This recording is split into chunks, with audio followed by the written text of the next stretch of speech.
വിശുദ്ധ ലൂക്കായുടെ സുവിശേഷം 19-ാം അധ്യായം 1 മുതൽ 47 വരെയുള്ള തിരുവചനങ്ങൾ.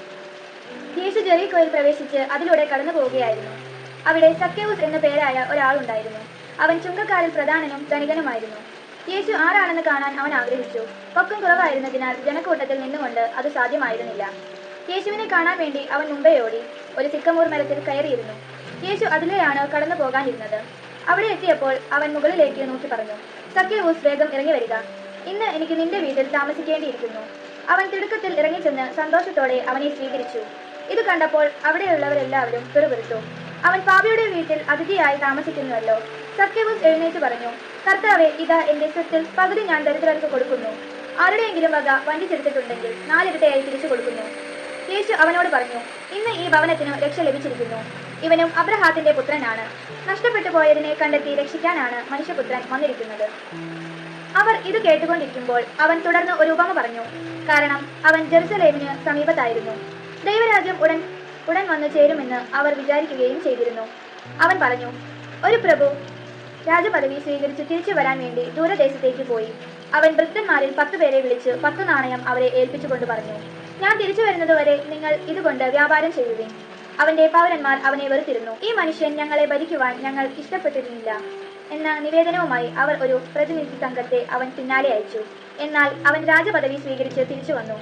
താൻ പണം ഏൽപ്പിച്ചിരുന്ന ഭൃത്യന്മാർ വ്യാപാരം ചെയ്തത് എന്ത് സമ്പാദിച്ചുവെന്ന് അറിയുന്നതിന് അവരെ വിളിക്കാൻ അവൻ കൽപ്പിച്ചു.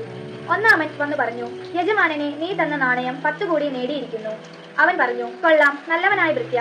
ചെറിയ കാര്യത്തിൽ വിശ്വസ്തനായിരുന്നതുകൊണ്ട് 10 നഗരങ്ങളുടെ മേൽ നീ അധികാരിയായിരിക്കും. രണ്ടാമൻ വന്നു പറഞ്ഞു, യജമാനനെ, നീ തന്ന നാണയം 5 കൂടി നേടിയിരിക്കുന്നു. യജമാനൻ അവനോട് പറഞ്ഞു, 5 നഗരങ്ങളുടെ മേൽ നീ അധികാരിയായിരിക്കും.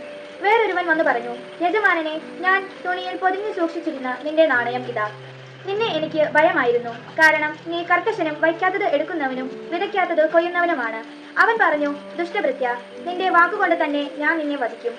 ഞാൻ കർക്കശനും വയ്ക്കാത്തത് എടുക്കുന്നവനും വിതയ്ക്കാത്തത് കൊയ്യുന്നവനും ആണെന്ന് നീ അറിഞ്ഞിരുന്നല്ലോ. പിന്നെ നീ എന്തുകൊണ്ട് പണമിടപാടുകാരെ എന്റെ പണം ഏൽപ്പിച്ചില്ല? എങ്കിൽ ഞാൻ മടങ്ങി വന്നപ്പോൾ പലിശയോട് കൂടി അത് തിരിച്ചു വാങ്ങുമായിരുന്നില്ലേ? അവൻ ചുറ്റും നിന്നിരുന്നവരോട് പറഞ്ഞു, അവനിൽ നിന്ന് ആ നാണയം എടുത്ത് 10 നാണയം ഉള്ളവന് കൊടുക്കുക. അവർ അവനോട്, യജമാനനെ, അവന് 10 നാണയം ഉണ്ടല്ലോ എന്ന് പറഞ്ഞു. ഞാൻ നിങ്ങളോട് പറയുന്നു, ഉള്ളവന് കൊടുക്കപ്പെടും, ഇല്ലാത്തവനിൽ നിന്ന് ഉള്ളതുപോലും എടുക്കപ്പെടും. ഞാൻ ഭരിക്കുന്നത് ഇഷ്ടമില്ലാതിരുന്ന എന്റെ ശത്രുക്കളെ ഇവിടെ കൊണ്ടുവന്ന് എന്റെ മുമ്പിൽ വെച്ച് കൊന്നുകളയുവിൻ. അവൻ ഇത് പറഞ്ഞതിനു ശേഷം ജെറുസലേമിലേക്കുള്ള യാത്ര തുടർന്നു. ഒലിവ് മലക്കരികെയുള്ള ബത്ഫഗെ, ബദാനിയ എന്നീ സ്ഥലങ്ങളെ സമീപിച്ചപ്പോൾ അവൻ 2 ശിഷ്യന്മാരെ ഇപ്രകാരം നിർദ്ദേശിച്ചയച്ചു, എതിരെ കാണുന്ന ഗ്രാമത്തിലേക്ക് പോകുവിൻ. അവിടെ ചെല്ലുമ്പോൾ ആരും ഒരിക്കലും കയറിയിട്ടില്ലാത്ത ഒരു കഴുതക്കുട്ടിയെ കെട്ടിയിരിക്കുന്നത് കാണും. അതിനെ അഴിച്ചു കൊണ്ടുവരിക. നിങ്ങൾ അതിനെ അഴിക്കുന്നത് എന്തിനെന്ന് ആരെങ്കിലും ചോദിച്ചാൽ കർത്താവിന് അതിനെ കൊണ്ട് ആവശ്യമുണ്ട് എന്ന് പറയുക. അയക്കപ്പെട്ടവർ പോയി യേശു പറഞ്ഞതുപോലെ കണ്ടു. അവർ കഴുതക്കുട്ടിയെ അഴിക്കുമ്പോൾ അതിന്റെ ഉടമസ്ഥർ അവരോട്, നിങ്ങൾ എന്തിനാണ് കഴുതക്കുട്ടിയെ അഴിക്കുന്നത് എന്ന് ചോദിച്ചു. കർത്താവിന് ഇതിനെ കൊണ്ട് ആവശ്യമുണ്ട് എന്ന് അവർ പറഞ്ഞു. അവർ അതിനെ യേശുവിന്റെ അടുക്കൽ കൊണ്ടുവന്നു. തങ്ങളുടെ വസ്ത്രങ്ങൾ കഴുതക്കുട്ടിയുടെ പുറത്ത് വിരിച്ച് അവർ യേശുവിനെ ഇരുത്തി. അവൻ കടന്നു പോകുമ്പോൾ അവർ വഴിയിൽ തങ്ങളുടെ വസ്ത്രങ്ങൾ വിരിച്ചു. അവൻ പട്ടണത്തോടടുത്ത് ഒലിവുമലയുടെ ചെരുവിന് സമീപത്തെത്തിയപ്പോൾ ശിഷ്യഗണം മുഴുവൻ സന്തോഷിച്ച് തങ്ങൾ കണ്ട എല്ലാ അത്ഭുത പ്രവർത്തനങ്ങളെയും പറ്റി ഉച്ചത്തിൽ ദൈവത്തെ സ്തുതിക്കാൻ തുടങ്ങി. കർത്താവിന്റെ നാമത്തിൽ വരുന്ന രാജാവ് അനുഗ്രഹീതൻ, സ്വർഗത്തിൽ സമാധാനം, അത്യുന്നതങ്ങളിൽ മഹത്വം എന്ന് അവർ ആർത്തു വിളിച്ചു. ജനക്കൂട്ടത്തിൽ ഉണ്ടായിരുന്ന ചില ഫരിസേയർ അവനോട് പറഞ്ഞു, ഗുരു, നിന്റെ ശിഷ്യന്മാരെ ശാസിക്കുക.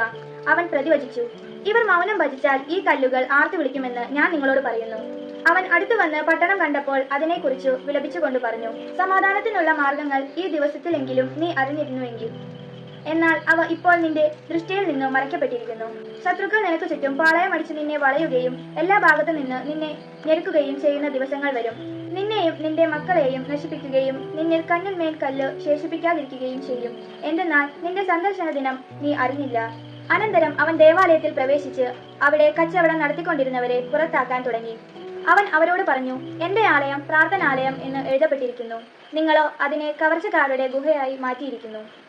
അവൻ ദിവസവും ദേവാലയത്തിൽ പഠിപ്പിച്ചിരുന്നു. പുരോഹിത പ്രമുഖന്മാരും നിയമജ്ഞരും ജനപ്രമാണികളും അവൻ നശിപ്പിക്കാൻ മാർഗം അന്വേഷിച്ചു കൊണ്ടിരുന്നു.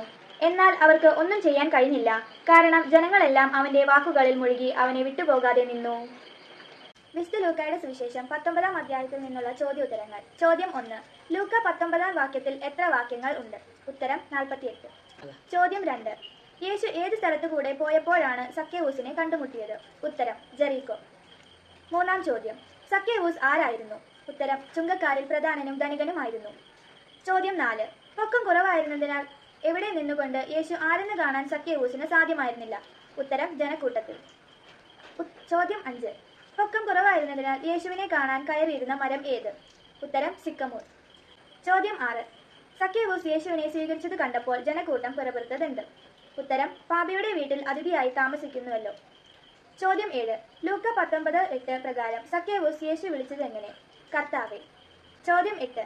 ആരുടെയെങ്കിലും വക വഞ്ചിച്ചെടുത്തിട്ടുണ്ടെങ്കിൽ എത്രയായി തിരിച്ചു കൊടുക്കാമെന്നാണ് സക്കേവൂസ് പറഞ്ഞത്? ഉത്തരം 4 ഇരട്ടിയായി. ചോദ്യം 9. ലൂക്ക 19:9 പ്രകാരം സക്കേവൂസിന്റെ ഭവനത്തിൽ വെച്ച് സക്കേവൂസ് ആരെന്നാണ് യേശു പറഞ്ഞത്? ഉത്തരം അബ്രഹാത്തിന്റെ പുത്രൻ.